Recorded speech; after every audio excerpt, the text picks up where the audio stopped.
Kamusta na mga kapatid? Wala tayong kapaguran. Nandito na naman tayo. Ikalawang araw, tunay na tunay. Ngunit ang sabi nila, wala raw kwenta ang ginagawa natin. Wala raw mangyayari. Wala raw bisa itong We Are One.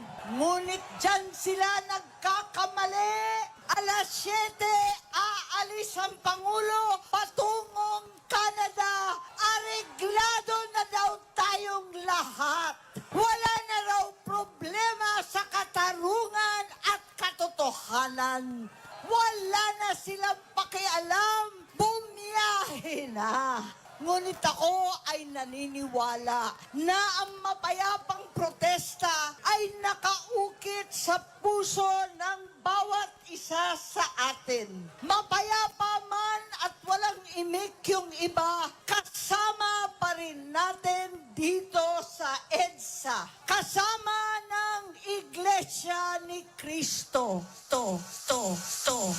Ito ang daing ng bawat Pilipino, ng bawat mamamayan na naghihirap at nagdurusa.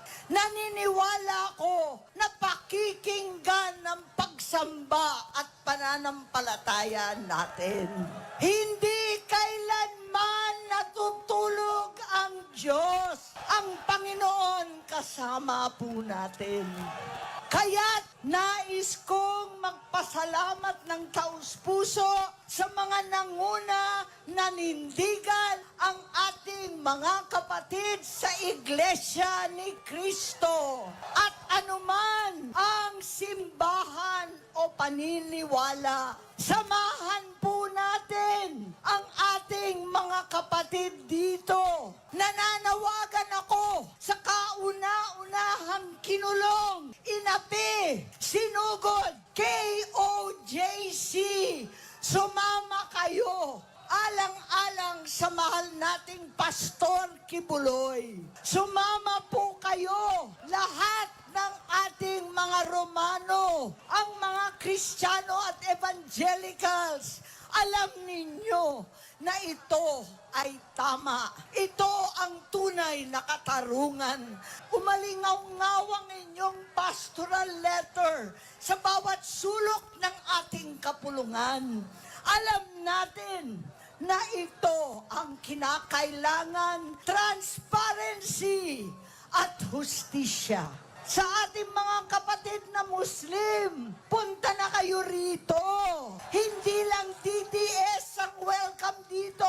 Lahat ng mga kapatid na Muslim, na mga bigo sa pangako ng halalan, bigo pa rin sa tunay na kalayaan para sa BARM at sa buong Muslim Mindanao. Halina't magkaisa, we are one. Sa lahat na nagtatrabaho sa paligid ng Ortigas at Makati, mga nagsusumikap na middle class na ngayon naging mahirap na sangkahig santuka. Sumama kayo, ang karamihan ng mga Pilipino na mahirap at nagdurusa, walang trabaho, walang pagkain. Punta na kayo dito sa Iglesia ni Cristo. Sa lahat ng mga politiko, anuman ang kulay ninyo, wala na pong kulay pagkat lahat tayo ay tumatayo ng banderang Pilipino. Pumunta na kayo dito sa EDSA kasama ng mga kapatid na matatapang at naninindigan. Pati na rin ang mga dating loyalista, Ilocano, Bisaya, taga-Maynila at Katagalugan, mga bigo at laslas ang puso katulad ko. Hindi itong katiwalian. itong kabugtutan ang ating inasahan.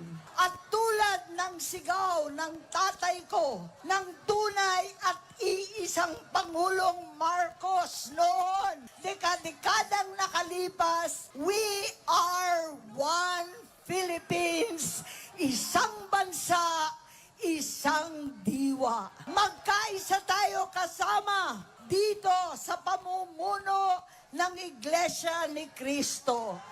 Magkaisa tayo, hindi lamang upang ipagtanggol ang mga senador, hindi lamang dahil kay Robin, kay Jinggoy na nakakulong, kay Alan, sa lahat sa amin na pinatawan na ng kaso, higit sa lahat ang ating minamahal na kapatid, Senator Rodante Marcoleta, na alam ko naman, kayang-kaya niyang ipagtanggol ang sarili sa mga kabugtutan, kabalbalan, kalokohan na pinataw sa kanya. Magkaisa tayo, hindi sa mga politiko lamang para ipagtanggol ang mga kapatid, kundi para sa sambayanang Pilipino, para sa ating kinabukasan, para sa ating mga pamilya. We are one! We are one! Mabuhay ang katarungan! Mabuhay ang katotohanan! Maraming salamat po.